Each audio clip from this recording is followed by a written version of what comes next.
கார்த்திகை தீபம் சீரியல்ல என்ன மாமா நடக்குதுன்னா ஜஸ்ட் வீடியோஸை மிஸ்ல தப்பித்து பார்க்குறவங்க விட்டேன். சேனலை கொஞ்சம் சப்ஸ்கிரைப் பண்ணிட்டு பாருங்க. உங்க ஐடியா சூப்பர். கொஞ்ச நேரம் நானும் ஹாப்பியா இருந்தேன். சாமுண்டீஸ்வரி கிட்ட ஒரு வழியாக பேசி சந்திரா வந்துட்டு கூட்டிகிட்டு போகிறாங்க. என் பொண்ணை பற்றி எனக்கு தெரியும், என்னை மீறி போக மாட்டா, தேவையில்லாமல் அவளை பற்றி தப்பாக பேசாத, ஒன்றால் நான் வந்துட்டு என் அசிங்கப்பட்டு நிற்க விரும்பலைலாம் வந்து எவ்வளவோ சாமுண்டீஸ்வரி சொல்ல, அக்கா ஒரு வாட்டி வந்து பாருவா அக்கான்னு கம்பல் பண்ணி கூட்டிகிட்டு வராங்க. காரில் போகும்போது கூட அவளுக்கு எவ்வளோ தைரியம் இருந்தால் அந்த கார்த்தியை பார்க்க போயிருப்பா அப்படின்னு சொல்ல, இங்கே பார் சந்திரா, நான் திரும்பவும் சொல்கிறேன், என் பொண்ணு அப்படி பண்ணியிருக்க மாட்டா, நீ பேசாமல் வண்டி ஓட்டுன்னு சொல்லியிருந்தாங்க சாமுண்டீஸ்வரி. வேறு வழியே இல்லாமல் சந்திரா அந்த இடத்துக்கு கூட்டிகிட்டு போயிருந்தாங்க. பாத்தியாக்கா, இதுதான் ரேவதிக்காண்டி அந்த கார்த்திக் கட்டி இருக்க வீடு அப்படின்னு சொல்லிட்டு உள்ளே கூட்டிகிட்டு போகிறாங்க.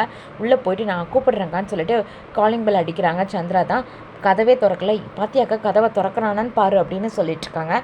கொஞ்ச நேரம் கழிச்சு வந்து கார்த்திக் கதவை திறக்கிறாங்க. இந்த சீன் நடக்கிறதுக்கு முன்னாடி கட் பண்ணி உள்ளே என்ன நடந்திருக்குன்னு காட்டியிருப்பாங்க. ரேவதி வந்துட்டு எடுத்தடுப்புலேயே உள்ளே இருந்த எல்லா நகைகளையும் போட்டு பார்க்க, ட்ரெஸ் எல்லாம் எடுத்து வச்சு பார்க்க, அங்கே இருக்க எல்லாத்தையும் பார்த்து ரசிச்சுட்டு இதெல்லாம் எனக்கான்னு சொல்லிட்டு வச்சு கண்ணாடியில் பார்த்து சந்தோஷப்பட்டுட்டு இருப்பாங்க. கார்த்திக் கிட்ட வந்துட்டு நின்று பேசுகிறாங்க.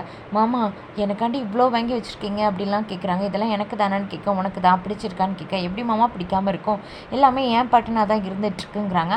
ஆனால் அதில் இருக்க சில ட்ரெஸ்ஸஸ்லாம் வேறு சைஸில் இருக்கே என்ன மாமா அப்படின்னு கேட்க, அது அப்புறமா சொல்கிறேன், நீங்கள் வரவிட்டு சொல்கிறேங்கிறாங்க. இப்போவே சொல்லுங்கள் மாமா தெரிஞ்சுக்கணும்னு ரேவதி கேட்க, அது நீ வந்து கன்சீவ் ஆகிட்டேன்னா தேவைப்படலாம் அப்படின்னு சொல்ல, இதை கேட்டதுமே ரேவதிக்கு செம்ம ஹாப்பி. நல்லா ஸ்மைல் பண்ணுறாங்க. மாமா இந்த அளவுக்கு பாசம் வச்சுருக்கீங்க, இந்த அளவு எனக்காண்டி எல்லாமே பண்ணிகிட்ருக்கீங்க, அப்படி இருக்கும்போது வந்துட்டு என்னை விட்டு இவ்வளோ நாள் பிரிஞ்சிருந்தீங்க, உங்களுக்கு எப்படி முடிஞ்சதுன்னு கேட்க, நீ என்னை விட்டு தள்ளி இருந்தாலும் என் கூட தானே இருந்த, இப்போ தானே நீ ஆஃபீஸ் வர்றதில்ல, கொஞ்ச நாள் முன்னாடிலாம் வந்துட்டு நீ ஆஃபீஸ்லேயும் வீட்லேயும் என் கூட தானே இருந்துகிட்டு இருந்த, நான் உன்னை பார்க்க தானே செஞ்சிட்ருந்தேன், இந்த வீட்லேயும் நீ இருக்கிற மாதிரி தான் நினைப்பேன்னு வந்து கார்த்திக் சொல்லிட்டு இருக்காங்க. இந்த சீன் நடக்கும்போது தான் வெளியே வந்து பெல் அடிச்சிருப்பாங்க. ஆனால் கார்த்திக் கதவை திறந்ததுமே உள்ளே வந்துட்டு, அக்கா ரேவதி இங்கே தான்க்கா இருக்கிறான்னு சொல்லிட்டு ரேவதிங்கிறாங்க. ஆனால் கார்த்திக் ரேவதி ஃபஸ்ட்டு இங்கே தான் இருப்பாங்கிறாங்க, ஃபோட்டோ உருவத்தில் தான் இருக்கிறாங்க, நீங்கள் கூப்பிட்டா கூட வரமாட்டாங்கன்னு சொல்லியிருந்தாங்க. அக்கா அவன் போய் சொல்கிறாங்க்கா, நான் பார்த்தேன்க்கா, அந்த டேபிளில் தான் உட்காந்துருந்து சாப்பிட்டாங்க, ரேவதின்னு கூப்பிட்டுட்டு மாடியெல்லாம் போய் பார்த்துட்ருக்காங்க. சந்திரா சாமுண்டீஸ்வரி ஹால்லே தான் நின்றுட்டுருப்பாங்க. அத்தை சொன்னால் கேளுங்க, ரேவதி இங்கே இல்லை அப்படின்னு வந்து சொல்லுவாங்க கார்த்திக்கு. சந்திரா மேலே இருந்துட்டு கீழே வந்துட்டு, என்ன இங்கே எங்கேயுமே இல்லை அப்படின்னு சொல்லிட்டு இருக்க, அக்கா நான் பார்த்தக்கா, உண்மைக்கான்னு எவ்வளவோ சாதிக்க, இங்கே பாரு சந்திரா நீ பேசாமல் இரு, நான் இப்போவே ரேவதிக்கு கால் பண்ணுறேன்னு சொல்லிட்டு ரேவதிக்கு கால் பண்ணுறாங்க. ரேவதி ஒரு பர்த்டே பார்ட்டியில் இருக்க மாதிரி காட்டிகிட்டு இருப்பாங்க. அப்போ வந்துட்டு என்னம்மா என்ன விஷயம்னு கேட்க, எங்கம்மா இருக்கேன்னு கேட்க, இங்கே தான் இருக்கேன்னு சொன்னதுமே, சரிம்மா எனக்கு கொஞ்சம் லைவ் லொக்கேஷன் அனுப்புறியான்னு கேட்குறாங்க. எதுக்குமான்னு கேட்டுட்டு, சரிம்மா அனுப்புகிறேன்னு சொல்லிட்டு ரேவதி அனுப்பி விட்டுருந்தாங்க. இவங்க 2 பேரும் அங்கேருந்து கிளம்புறாங்க. அப்படி கிளம்பும் போது கூட வந்து சந்திரா புலம்பிக்கிட்டே வராங்க காரில். கால் பண்ணிலாம் வந்துட்டு கேட்டிருப்பாங்கல்ல, லொக்கேஷனை ட்ராக் பண்ணிக்கிட்டே வந்து அந்த இடத்துக்கு போ அப்படிங்கிற மாதிரி சொல்லிகிட்ருக்காங்க. பேசாமல் வான் வர சொல்லிடுவாங்க அவள் தங்கச்சியை.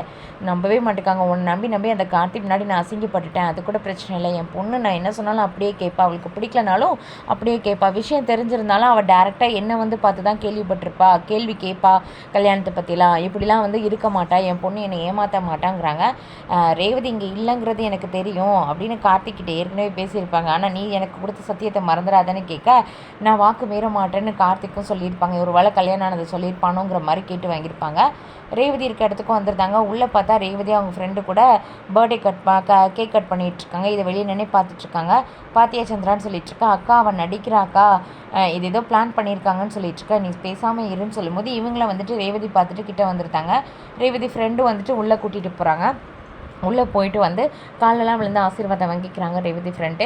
அம்மா என்னம்மாங்கிறாங்க. இந்த பக்கம் நான் வந்தம்மா, அதான் முடிச்சுட்டு அவனை கூட்டிட்டு போயிடலான்னு வந்தேங்கிறாங்க. அம்மா இப்போ தாம்மா வந்திருக்காங்க, கொஞ்சம் நேரம் பேசட்டுமேனு ரேவதி ஃப்ரெண்டு கேட்க, நான் வெளியே வெயிட் பண்ணுறேன் பேசிட்டு வாங்கன்னு சொல்ல, அந்த நிமிஷத்தில் வந்துடுதுன்னு சொல்லிட்டு ரேவதி வெளியே போகிறாங்க. வெளியே போயிட்டு நிற்கும் போது ரேவதி வரதுக்கு முன்னாடி சந்திராவுக்கும் சாமுண்டீஸ்வரிக்கும் செம்ம வாக்குவாதம் ஆகுது.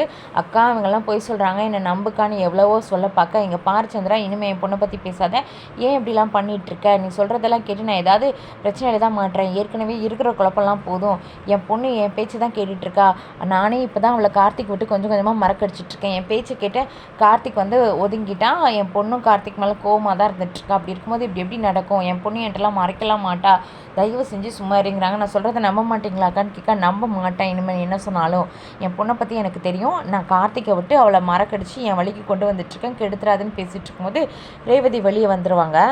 ரொம்ப நாள் கழிச்சு மீட் பண்ண ஃப்ரெண்டுமா, அதான் கொஞ்ச நேரம் பேசிகிட்டு இருந்தேன். அம்மா படத்துக்கு போகலான்னு கூப்பிட்றாங்கம்மா, நான் போயிட்டு வரட்டுமான்னு ரேவதி கேட்க, போயிட்டு வாமாங்கிறாங்க. சரிம்மான்னு சொல்லிட்டு ரேவதி உள்ளே போக, பார்த்தல்ல இப்படிப்பட்ட பொண்ணு தான் நீ சந்தேகப்பட்டு பேசிகிட்டு இருக்கன்னு சாமுண்டீஸ்வரி சொல்ல, ஐயோ உன் பொண்ணு ஏமாத்துறா, எனக்கு மேலே பிளான் பண்ணுறாளேன்னு சந்திரா மனசில் நினைக்கிறாங்க. அவங்க 2 பேரும் அங்கேருந்து கிளம்புறாங்க. அவங்க போக விட்டு ரேவதி இதை வில்லத்தனமாக பார்த்துட்ருக்காங்க. திரும்ப போயிட்டு கார்த்திகை பார்த்து பேச போகிறாங்க ரேவதி. ஜஸ்ட்டு மிஸ்ஸு மாமா, நீங்கள் சொன்ன மாதிரி நான் கடைசி நேரத்தில் அந்த ஃப்ரெண்டோட பார்ட்டியை நான் ஏற்பாடு பண்ணோம், அப்படி இல்லைன்னா நான் மாட்டிப்பேன் கொஞ்சம் நேரத்தில் அப்படின்னு சொல்லிட்டுருக்கேன்.